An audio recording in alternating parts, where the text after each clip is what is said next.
जय हिंद दोस्तों, आप सभी का हार्दिक स्वागत है आपके अपने YouTube चैनल में। दोस्तों, आज मैं आपको बताऊंगा कि जैसा आप बोर्ड पे देख रहे हैं, आ गई रिपोर्ट 8वें वेतन आयोग को लागू होने में लगेगा इतना समय। दूसरा, 8 CPC का सटीक आंकलन सही आंकड़ों के साथ कि 8वां वेतन आयोग कब तक लागू होगा, क्या इसकी डेट होगी, इसके आंकड़ों के साथ दिखाऊंगा। और तीसरी हम बात करेंगे गठन प्रक्रिया में देरी के कारण कि 8वां वेतन आयोग जनवरी 2016 में घोषणा हो गई थी, लेकिन अभी तक इसके ना तो टर्म्स ऑफ रेफरेंस दिए गए हैं और ना ही इसकी कमेटी का गठन हुआ है। तो इसमें देरी के कौन कौन से मुख्य कारण हैं वो मैं विद प्रूफ दिखाऊंगा। तो पहला कारण है कि पहलगाम आतंकी हमला, जो पहलगाम में आतंकी हमला हुआ था उसमें सरकार का लगभग 2 महीने वेस्ट हो गए और सरकार का ध्यान इन सब चीज़ों से हटकर सिर्फ देश की सुरक्षा और रक्षा के लिए लगाया गया। तो पहला कारण था पहलगाम आतंकी हमला। दूसरा कारण है वित्तीय स्थिति या राजनीतिक परिस्थितियाँ, जैसे या तो वित्तीय स्थिति का कोई कारण हो सकता है या राजनीतिक परिस्थिति, जैसे चुनाव 2027 में अभी चुनाव होने वाले हैं। तो इस चुनाव की वजह से भी सरकार को आपने देखा होगा कि कोई भी जो बड़ी घोषणा करती है, कोई भी बड़ा काम करती है, तो वो जैसे ही चुनाव नज़दीक आते हैं तो वो अपना वोट बैंक बनाने के लिए उस चुनाव के नज़दीक जाकर उस काम को उसकी घोषणा करते हैं। तो यही कारण है। दूसरा कारण मतलब ये मैं नहीं कह रहा कि यही कारण, लेकिन हो सकता है जो रीज़न बताया एक्सपर्ट ने वो ये कारण भी हो सकता है कि जैसे 2027 में चुनाव है उसके आसपास इसके वेतन आयोग की कमेटी का गठन करके जिम्मेदारी सौंप दी जाए। और तीसरा है सरकार की कोई नई नीति। हो सकता है जितना हम सोच रहे हैं उससे भी कुछ अच्छा देने की सरकार सोच रही हो, इस वजह से इसमें विलंब किया जा रहा हो। तो साथ ही इन्हीं चीज़ों पर अब मैं आपको डिटेल में बताऊंगा, एक एक करके बताऊंगा, वो रिपोर्ट दिखाऊंगा कि कौन सी वो रिपोर्ट है, किसने वो कौन से एक्सपर्ट ने वो तैयार की है, जिसमें अभी तक सरकार ने 8वें वेतन आयोग की घोषणा नहीं की है। तो इस रिपोर्ट में बताया गया है कि कितना समय लगेगा भारत सरकार को 8वें वेतन आयोग को लागू करने में, कितनी देरी लगेगी और कितना क्या कुछ आपको देगी सरकार।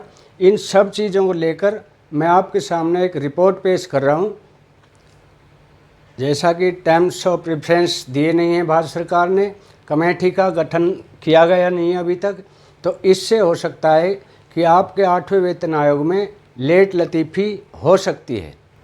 तो साथ ही ये बहुत ही ज़बरदस्त रिपोर्ट है और सही आंकलन है। जैसा कि आप पीछे बोर्ड पर देख रहे हैं कि आ गई रिपोर्ट 8वें वेतन आयोग को लागू होने में लगेगा इतना समय, 8th पे कमीशन। तो ये जो हमारे एक्सपर्ट हैं ये मीना शर्मा ने लिखी है रिपोर्ट और पब्लिश की है जनवरी 2000 यानी 12 जून 2025 की ये रिपोर्ट है। जैसा कि आप रिपोर्ट में देख रहे हैं, आ गई रिपोर्ट 8वें वेतन आयोग के लागू होने में लगेगा इतना समय। इस रिपोर्ट में क्लियर दिया हुआ है कि आपका जो 8वां वेतन आयोग है उसमें कितना समय लगेगा और इसकी मैं पूरी रिपोर्ट आगे चल के आपको दिखाऊंगा। तो साथियों, वीडियो शुरू करने से पहले, रिपोर्ट दिखाने से पहले आप सभी से हर दिन की तरह मेरा आग्रह है कि जिसने अभी तक हमारा चैनल सब्सक्राइब नहीं किया है कृपया करके हमारे चैनल को सब्सक्राइब अवश्य कर लें ताकि हर नोटिफिकेशन आपको समय पर पहुंचाया जा सके। तो चलिए अब ये रिपोर्ट आपको दिखाता हूं। जैसा कि आप स्क्रीन पे देख रहे हैं कि 8th पे कमीशन भारत सरकार की स्थापित परंपरा के अनुसार प्रत्येक 10 वर्ष में एक नया वेतन आयोग गठित किया जाता है जो केंद्रीय कर्मचारियों के वेतन और सेवा शर्तों की समीक्षा करता है। 7वां वेतन आयोग 2016 में लागू किया गया था, जिसे लागू हुए अब लगभग 10 वर्ष पूरे होने वाले हैं। इस समय सीमा को देखते हुए केंद्रीय कर्मचारी और पेंशन भोगी 8वें वेतन आयोग के लागू होने का बेसब्री से इंतजार कर रहे हैं। सरकार द्वारा हाल ही में जारी की गई रिपोर्ट में इस बात की स्पष्टता दी गई है कि नए वेतन आयोग को लागू करने में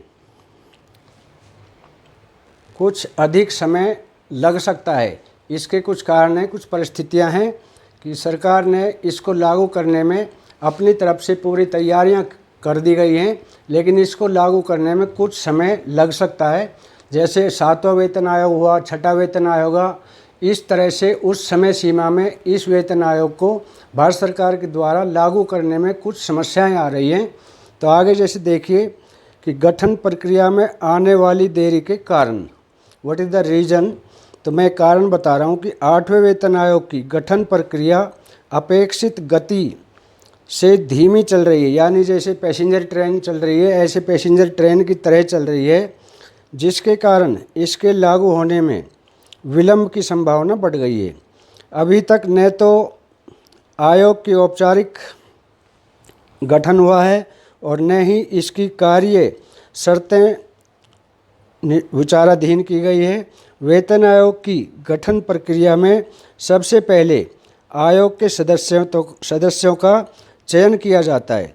यानी वेतन आयोग लागू होने से पहले उसकी जो कमेटी है उसका गठन किया जाता है। उसके अंदर 2 मेंबर, 1 सेक्रेटरी और 1 सदस्य चुना जाता है।